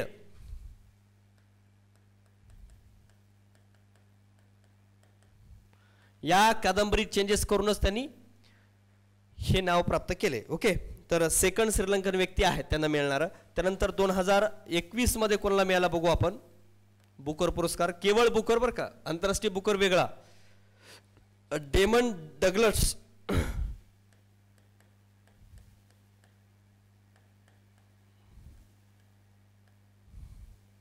गॅलगट यांना मिळाले. कोणतं रे? हे दक्षिण आफ्रिकेचे आहेत आणि यांचं पुस्तक आहे द प्रॉमिस. लक्षात घ्या, द प्रॉमिस बुक आहे यांचं. द प्रॉमिस हे एवढं लक्षात घेतलं पाहिजे बरं का. बुकर पुरस्कार 1969 ला सुरू झालेला आहे. ओके, 2022 ला शेहान करुणा तिलक यांना श्रीलंकेचे आहेत त्यांना मिळालेला आहे. त्यांची पहिली कादंबरी मी तुम्हाला सांगितली आताच. कोणती आहे रे पहिली कादंबरी? त्यांची पहिली कादंबरी आहे China man the legend of Pradeep Mathew हे आहे. आणि सेकंड कादंबरी त्याची चॅटर्स विथ डेड हे आहे. त्याचंच रूपांतरण चेंजेस करून त्यांनी the 7 moon of Maali Almeida असं त्यांची कादंबरी लिहिली. शेहान करुणा तिलक यांना श्रीलंकेचे आहेत. त्यांना ते असं मिळवणारे बुकर पुरस्कार मिळवणारे सेकंड व्यक्ती आहेत श्रीलंकेचे. ओके, 2021 मध्ये डेमन गॅलगट यांना मिळाला, दक्षिण आफ्रिकेचे आहेत. द प्रॉमिस हे त्यांची कादंबरी आहे. आणि आंतरराष्ट्रीय बुकर पुरस्कार 2022 मध्ये भारतीय व्यक्तीला मिळाला, त्याचं डिटेल माहिती असणं गरजेचं आहे. गीतांजली श्री यांना मिळाला, ते उत्तर प्रदेशचे आहेत. त्यांची कादंबरी मराठी रेत समाधी होते. त्याचा अनुवादक डेझी रॉकवेल हे अमेरिकेचे आहेत. त्यांनी काय अनुवाद केलेले? टॉम ऑफ सँड असं केलेलं आहे. आणि गीतांजलीच्या इतर कादंबऱ्या माहिती पाहिजे. माई, खाली जगह, रेत समाधी, हमारा शहर उस बरस, तिरोहित अशा ह्या त्यांच्या कादंबऱ्या आहेत. ओके, ही माहिती असणं गरजेचं आहे. चला, तर तुमचे या महत्त्वाचे पुरस्कार होते म्हणून आपण या ठिकाणी आंतरराष्ट्रीय बुकर पुरस्कार आणि आंतरराष्ट्रीय कोणता सॉरी बुकर पुरस्कार, आंतरराष्ट्रीय बुकर पुरस्कार आणि साधा बुकर पुरस्कार हे बघितलेला आहे. ओके, कुठल्या आहेत मग ह्या? गीतांजली श्री ह्या उत्तर प्रदेशच्या आहेत. ओके, आंतरराष्ट्रीय बुकर पुरस्कार 2004 ला सुरू झाला मॅन ग्रुप मार्फत आणि 2020 ला मारिके लुकास यांना मिळाला, 2021 ला डेव्हिड डिओफ यांना मिळालेला आहे. ओके, आणि at night all blood is black यासाठी मिळालेला आहे, लिहून दिले मी तुम्हाला. ओके, आणि बुकर पुरस्कार शेहान करुणातिलक यांना मिळालेला आहे. ओके, आतापर्यंत बुकर भारतीय विजेते जर म्हणलात Naipaul, Salman Rushdie, Arundhati Roy, the god of सलमान काय स्मॉल थिंग आहे किरण देसाई आणि Aravind Adiga the white tiger यासाठी मिळालेला आहे. Okay, that's it. तर तुमचा बुकर आणि काय रे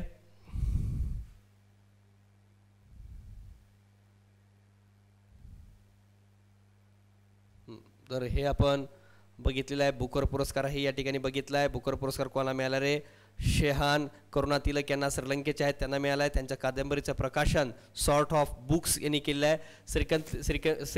श्रीलंकेतल्या यादवी युद्धाच्या पार्श्वभूमीवर ही कादंबरी लिहिली गेलेली आहे आणि बुकर समितीनं श्रीलंकेत लेखकाच्या या कादंबरीचं वर्णन जीवन आणि मृत्यूच्या माध्यमातून एक रोलर कोस्टर प्रवास असं केला आहे आणि तिच्या साहस आणि महत्वाकांक्षेचं कौतुक केलेलं आहे. करुणातिलक यांची ही दुसरी कादंबरी असून हे पारितोषिक मिळवणारे ते श्रीलंकेचे दुसरे लेखक आहेत. आता सांगितले करुणातिलक यांनी पहिली कादंबरी चायनामॅन काय रे चायनामॅन कोणतं आहे नाव बघा chinaman the legend of Pradeep Matthew या आहे. ओके, असो आता आपण ऑस्कर पुरस्कार बघू. अत्यंत महत्वाचा पुरस्कार आहे 94वा ऑस्कर 2022 सगळ्यात महत्वाचा पुरस्कार आहे. खरे 94वा ऑस्कर पुरस्कार. ऑस्कर खूप महत्वाचा पुरस्कार आहे. ऑस्कर कोरोना काळानंतर 2 वर्षांनी लॉस एंजल्स येथील डॉल्बी थिएटरमध्ये कार्यक्रम पार पडलाय. एमी शुमर, रेजिना हॉल आणि वांडा साइक्स यांनी या पुरस्कार सोहळ्याचं सूत्रसंचालन केले. कोणी केले विचारू शकतात. 94व्या ऑस्कर पुरस्काराचं कोणी केले? एमी, रेजिना आणि वांडा यांनी काय केले? या सूत्रसंचालन केलेलं आहे. 94व्या ऑस्कर सोहळ्याविषयी जर सांगायचं म्हणलं तर सर्वाधिक 6 पुरस्कार कोणाला मिळाले? हा ऑस्कर पुरस्कार सोहळ्यात वॉर्नर ब्रदर्स निर्मित कारण ड्यून हा पुरस्कार जो आहे ड्यून या पुरस्काराला सर्वाधिक 6 पुरस्कार मिळालेले आहेत. Okay, the power of the dog या चित्रपटाला सर्वाधिक 12 नामांकन मिळाले. सर्वाधिक नामांकन नॉमिनेशन कोणाला मिळाले? सर्वाधिक तर the power of the dog. पण सर्वाधिक ऍक्च्युअल पुरस्कार कोणाला मिळालेत? तर ड्यून या चित्रपटाला मिळालेले आहेत. ओके, तर आता बघा जनरली ऑस्कर पुरस्कार म्हणला तर ऑस्कर पुरस्कारावर कशावर विचारतात रे? ह्याच्यावर विचारतात बघा. कशावर? तर ऑस्करच्या सर्वोत्कृष्ट अभिनेता, सर्वोत्कृष्ट अभिनेत्री यावर जास्तीत जास्त प्रश्न असतात, हे मात्र लक्षात घ्या. तर आपण बघा ड्यून या चित्रपटाविषयी म्हणलात तर या चित्रपटाचे दिग्दर्शक डेनिस विलेन्यू या आहेत आणि ऑस्कर पुरस्कार 1929 ला सुरू झालेले आहे. अकॅडमी ऑफ मोशन पिक्चर्स मार्फत दिले जाते आणि भारत आणि ऑस्कर जर म्हणला तर 94व्या ऑस्करसाठी कुंजगल या तमिळ भाषेतील चित्रपट पाठवण्यात आला होता. कुंजगल या चित्रपटानं दिग्दर्शक PS विनोद राज म्हणजे भारतातर्फे 94व्या ऑस्करसाठी कुठला पिक्चर पाठवला असं विचारतील तर 94व्या ऑस्करसाठी कुंजगल हा चित्रपट पाठवला होता. तमिळ चित्रपट आहे, हा तमिळ भाषेतला चित्रपट आहे. या चित्रपटाचं दिग्दर्शन कोणी केले असं विचारतील तर PS विनोद राज यांनी केलेला आहे. भारताकडून बघा हे व्हेरी इम्पॉर्टंट खूप महत्वाचा पॉइंट आहे हा. मी व्हेरी इम्पॉर्टंट म्हणतोय तर भारताकडून गेलेला माहितीपट रायटिंग विथ फायर कोणता माहितीपट आहे? रायटिंग विथ फायरला 94व्या ऑस्कर अवॉर्ड विषयी नामांकन मिळालं होतं. तर कुठल्या भारताच्या चित्रपटाला नामांकन मिळाले, कोणत्या माहितीपटाला मिळाले असं पहिलंच माहितीपट आहे भारताचं ज्याला नामांकन मिळाले. माहितीपट कोणी केले रे? हे रिटू थॉमस रिटू आणि सुष्मित घोष या दोघांनी मिळून दिग्दर्शित केलेलं आहे. कोण कोण रे माहितीपट? तर रिटू थॉमस आणि सुष्मित घोष या दोघांनी मिळून प्रदर्शित केलाय आणि असं नामांकन मिळणारं पहिलं माहितीपट आहे. कोणतं माहितीपट रे? Writing with fire. Writing with fire. मग कोणाचं आहे ते? तर रिटू थॉमस आणि सुष्मित घोष या दोघांचा आहे, हे मात्र लक्षात आलं पाहिजे. तर या ठिकाणी ऑस्कर विषयी जर म्हणलात तर व्हेरी व्हेरी इम्पॉर्टंट या गोष्टी माहित पाहिजे. सर्वोत्कृष्ट चित्रपट कोणता रे? कोडा. सर्वोत्कृष्ट चित्रपट कोणता आहे? कोडा. झोडा नाही, कोडा. सर्वोत्कृष्ट चित्रपट कोडा हे आहे. कोडा. सियान हेडर याचे सियान हेडर हे काय आहेत रे, दिग्दर्शक आहेत. सर्वोत्कृष्ट अभिनेता will Smith.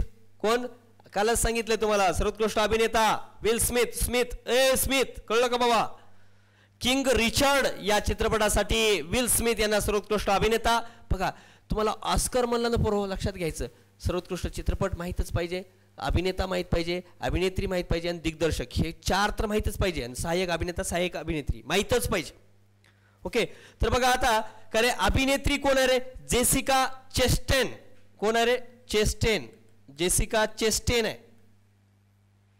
The eyes of टॅमिफाय.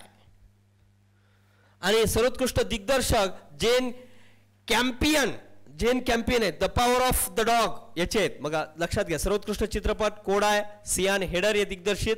त्यानंतर सर्वोत्कृष्ट अभिनेता विल स्मिथ, सर्वोत्कृष्ट अभिनेत्री चेस्टेन, जेसिका नावच आहे बघा, जेसिका चेस्टेन. आणि सर्वोत्कृष्ट दिग्दर्शक जेन कॅम्पियन. आणि सर्वोत्कृष्ट पसंती मिळाल्या चित्रपटात आहे काय नॉर्मल लक्षात ठेवायचं आहे. सर्वोत्कृष्ट बघा सहाय्यक अभिनेता आणि सहाय्यक अभिनेत्री मी तुम्हाला सांगतो मित्रांनो, तेही माहिती असणं गरजेचं आहे. सहाय्यक अभिनेता ऑस्करमध्ये सर्वोत्कृष्ट सहाय्यक अभिनेता ट्रॉय कोत्सूर. का लक्षात ठेवायचं रे ट्रॉय कोत्सूर बद्दल, का सांगतो मी ट्रॉय कोत्सूर, की हा व्यक्ती जो आहे ट्रॉय कोत्सूर म्हणतोय सहाय्यक अभिनेता.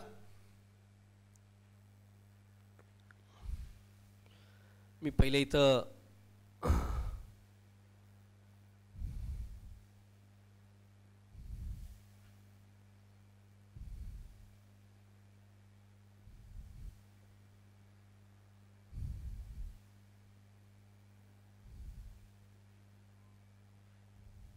इथं आपण थोडंसं बघू. ओके,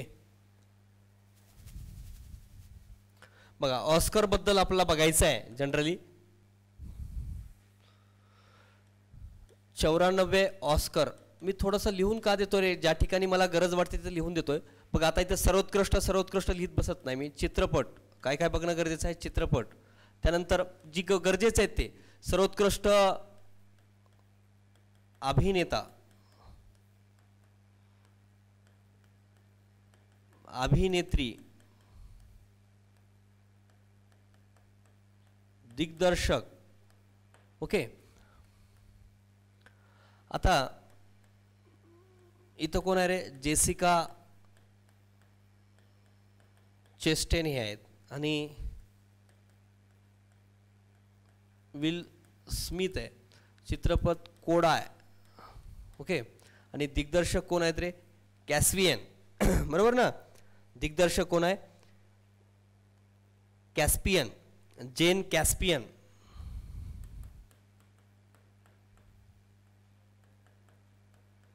आता इथं काय माहिती आहे का, अभिनेता अभिनेत्री माहिती आहे. आता बऱ्याच वेळेस काय करतात, सहाय्यक, मी काय म्हणतोय सहाय्यक अभिनेता, सहाय्यक कोण आहे अभिनेता बघा, किंवा मग इथं सहाय्यक अभिनेत्री विचारतात. बरोबर, साईड हिरो साईड हिरोनी. आता लक्षात आलं रे मला, काल ते लक्षात आलं नव्हतं. आणि सैराटची आर्ची जी आहे ती हिरोनी आहे, जेसिका सहाय्यक. बर बस, सहाय्यक अभिनेता ट्रॉय कोत्सूर आहे, ट्रॉय कोत्सूर.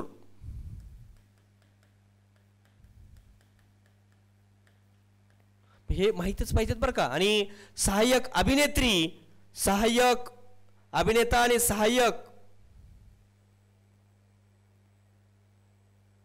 Ariana DeBose.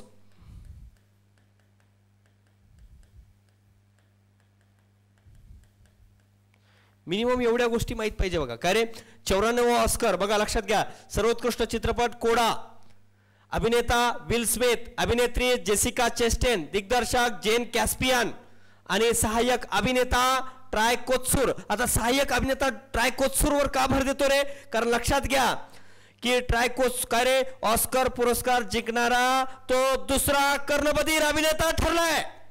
दुसरा कर्णबधीर अभिनेता ठरलाय. ओके, तर बघा ट्रायकोत्सोर याला कोडा चित्रपटातील भूमिकेसाठी सर्वोत्कृष्ट सहाय्यक अभिनेता पुरस्कार मिळालाय. ऑस्कर पुरस्कार जिंकणारा तो दुसरा कर्णबधीर अभिनेता ठरलाय. पहिला माली मॅटलिन महिला होती 1986 साली. ओके.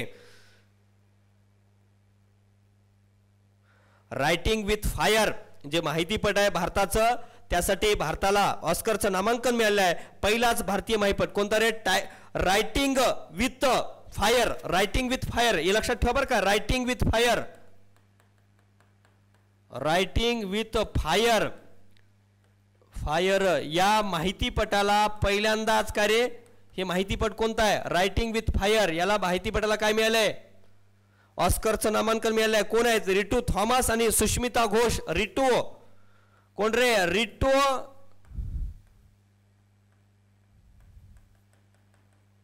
सुष्मिता घोष. ओके.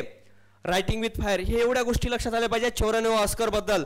बाकीचं सांगायचं म्हणलं सर्वोत्कृष्ट माहितीपट फीचर करे समर ऑफ सोल आहे. सर्वोत्कृष्ट छायांकन ड्यून. सर्वोत्कृष्ट life action the long good boy.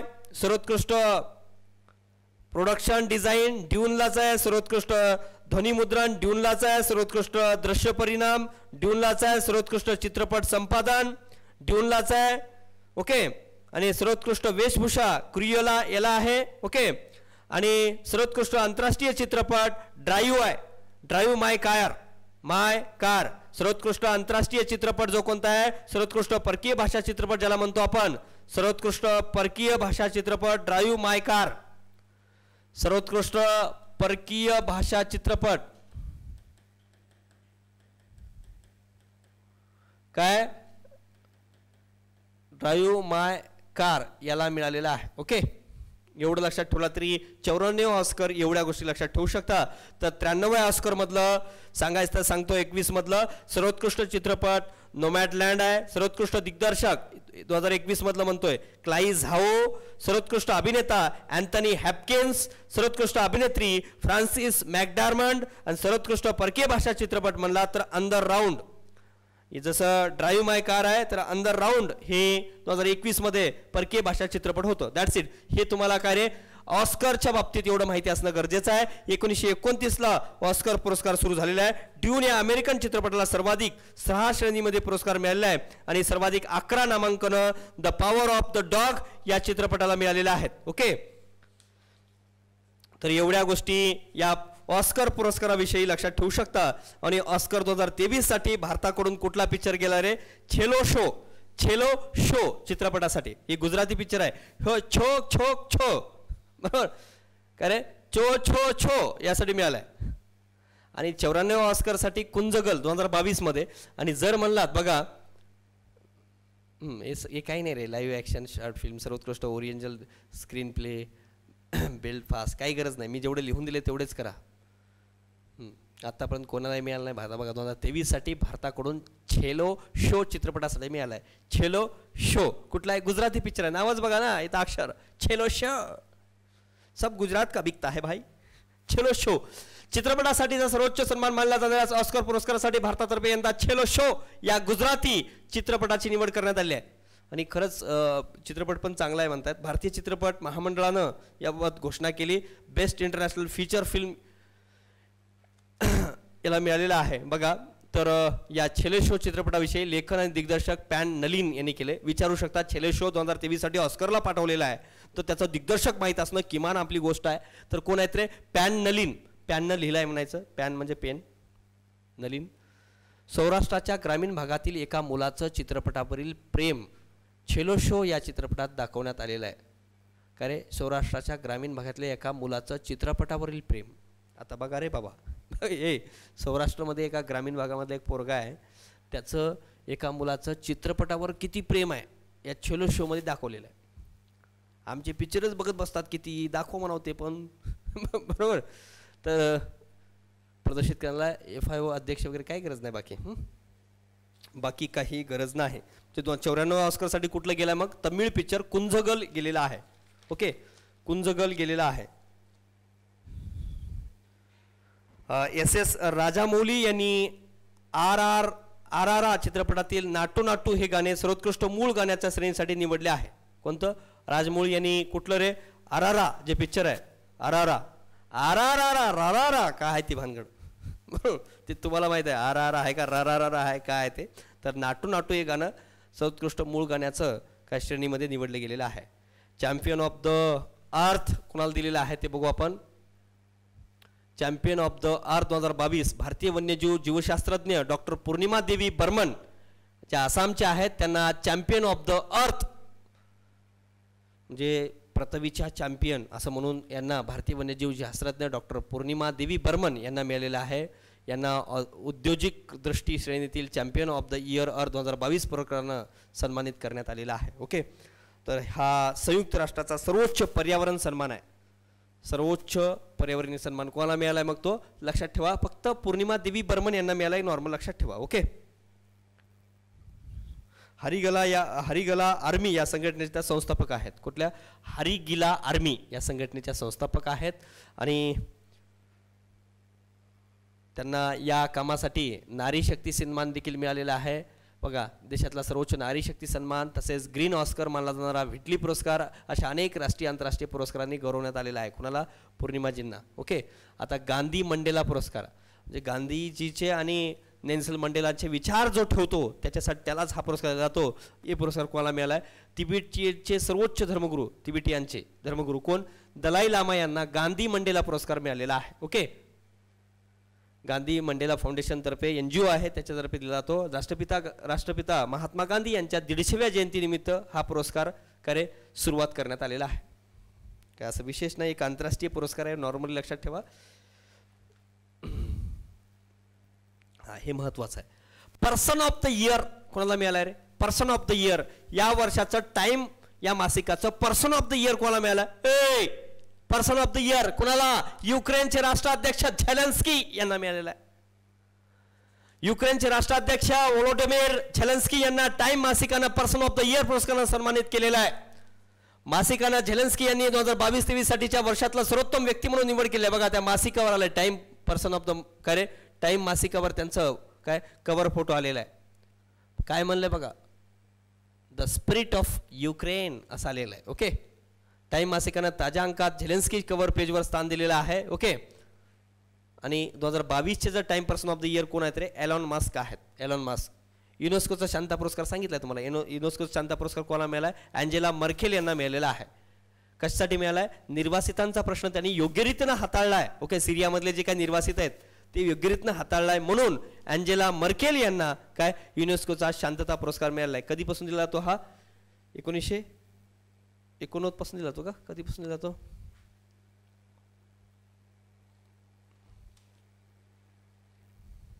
89 बरोबर आहे.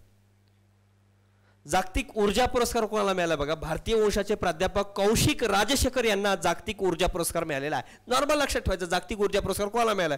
तर भारताचा व्यक्ती आहे, भारतीय वंशाचे प्राध्यापक कौशिक राजशेखर यांना मिळालेला आहे.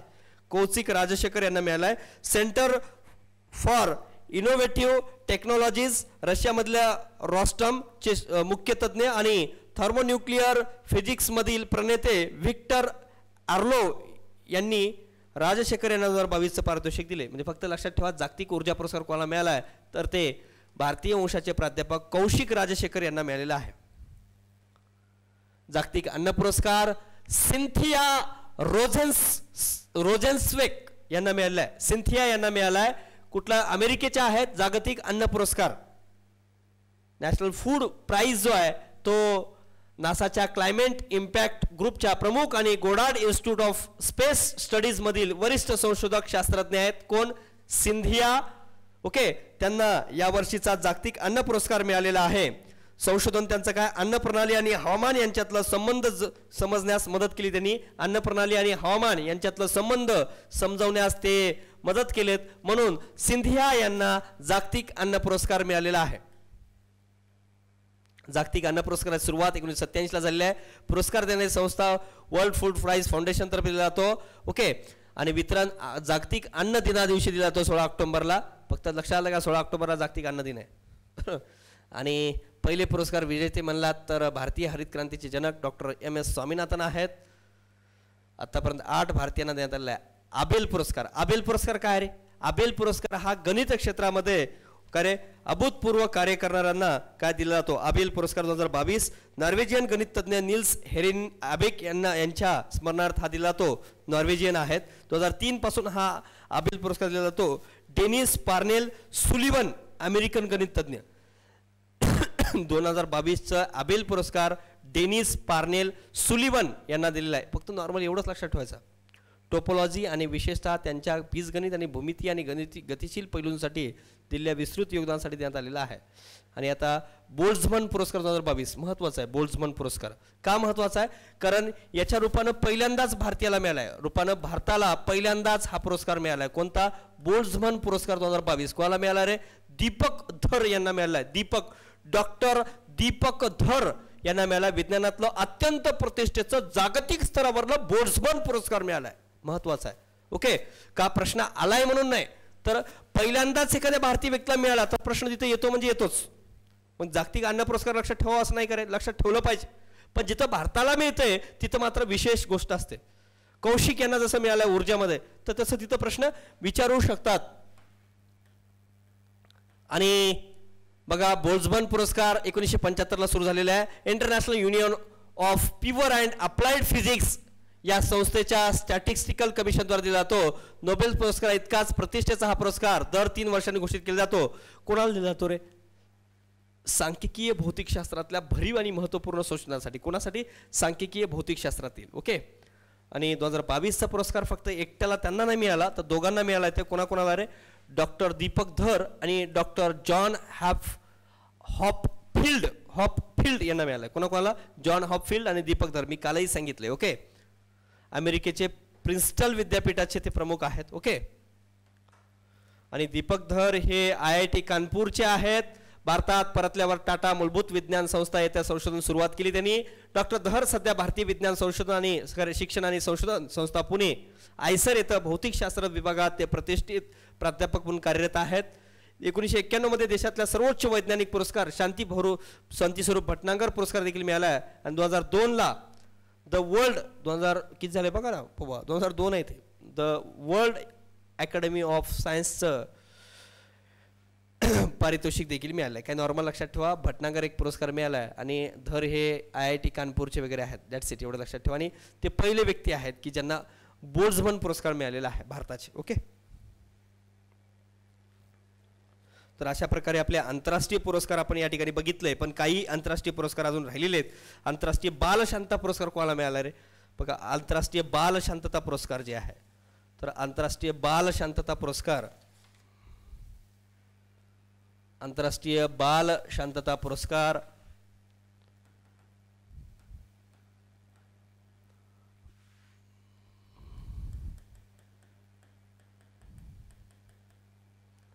आंतरराष्ट्रीय याच्यात नसणारे सांगतोय. बाल शांतता पुरस्कार आंतरराष्ट्रीय बाल शांतता पुरस्कार 2005ला सुरुवात झाल्या. 2022ला रेना कावासाकी यांना मिळाला. रेना कावासाकी यांना मिळालेला आहे. ते कुठले आहेत? नावावरूनच ओळखते. जपानचे आहेत बाबा, बरोबर ना.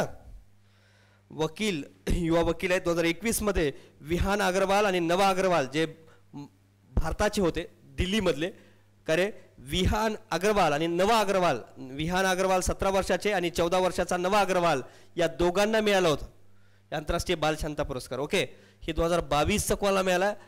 रेना कावासाकी यांना मिळाला 2022चा. ओके. 2021 मात्र म्हणला तर भारताच्या दिल्लीमधल्या काय रे विहान अग्रवाल आणि नवा अग्रवाल यांना मिळाला. राईट लाईव्हूड अवॉर्ड स्वीडनच्या व्यक्तीला मिळालेला आहे.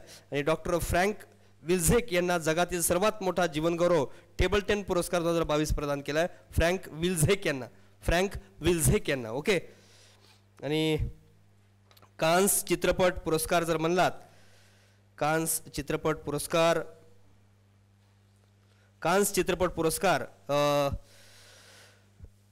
बघा सर्वोत्कृष्ट दिग्दर्शक कान्समध्ये तर पार्क चॅन वूक यांना मिळाला आहे. सर्वोत्कृष्ट अभिनेता सॉंग कॉंग हो यांना मिळाला आहे. सर्वोत्कृष्ट अभिनेत्री झार आमिर इब्राहिमी यांना मिळाला आहे. सर्वोत्कृष्ट पटकथा तारिक सालेह यांना मिळाला आहे. ज्युरी पुरस्कार एज या चित्रपटाला मिळालेला आहे. लक्षात ठेवा. सर्वोत्कृष्ट माहितीपट ऑल दॅट ब्रीदस याला मिळाला आहे. तर पाम डी ओर पुरस्कार जो आहे ट्रँगल ऑफ मॅडनेस या पिक्चरला मिळालेला आहे. लक्षात ठेवा, सर्वोत्कृष्ट दिग्दर्शक सांगितलंय, सर्वोत्कृष्ट अभिनेता अभिनेत्री कान्स चित्रपट पुरस्कार माहीत पाहिजे. गोल्डन ग्लोब पुरस्कार जो आहे 2022चा तो 19व्या गोल्डन ग्लोब पुरस्कार सर्वोत्कृष्ट चित्रपट त्यामधला the power of the dog यालाच मिळाला. सर्वोत्कृष्ट चित्रपट संगीत विनोदीमध्ये वेस्ट साईड स्टोरी, दिग्दर्शक म्हणला तर जेन कॅपियन यांना मिळालाय. आणि सर्वोत्कृष्ट अभिनेता विल स्मिथ, सर्वोत्कृष्ट अभिनेत्री निकोल किडमॅन यांना मिळाला. सर्वोत्कृष्ट अभिनेता ओके, सर्वोत्कृष्ट अभिनेत्री एवढे लक्षात ठेवला तरी चालते. ओके, तर अशा प्रकारे मित्रांनो आपण कान्स चित्रपट असेल, आंतरराष्ट्रीय बाल शांता पुरस्कार असतील किंवा मग काय रे अजून कोणता सांगितलंय तुम्हाला, फ्रँक विल्सझेक यांना मिळालेला टेबलटन पुरस्कार असेल, अशा सगळीच नोबेलपासून तर आंतरराष्ट्रीय बुकर जी काय त्याला थोडंसं महत्त्व द्या. आणि जे काय मी घेतलेलं आहे त्याच्या बाहेर तुम्हाला एक्स्ट्रा करण्याची गरज पडणार नाही याची शाश्वत देतो.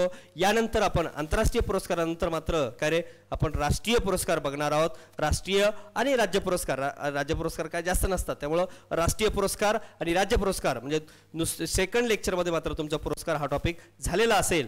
ओके, तर याच्यासोबत जी काय प्रश्न मी घेतले ते व्यवस्थित बघा आणि आंतरराष्ट्रीय पुरस्कार मी ज्या पद्धतीने घेतलेला आहे तेवढं जरी व्यवस्थित केला तर त्याच्या बाहेर जाण्याची गरज नाही याची शाश्वत देतो. धन्यवाद मित्रांनो.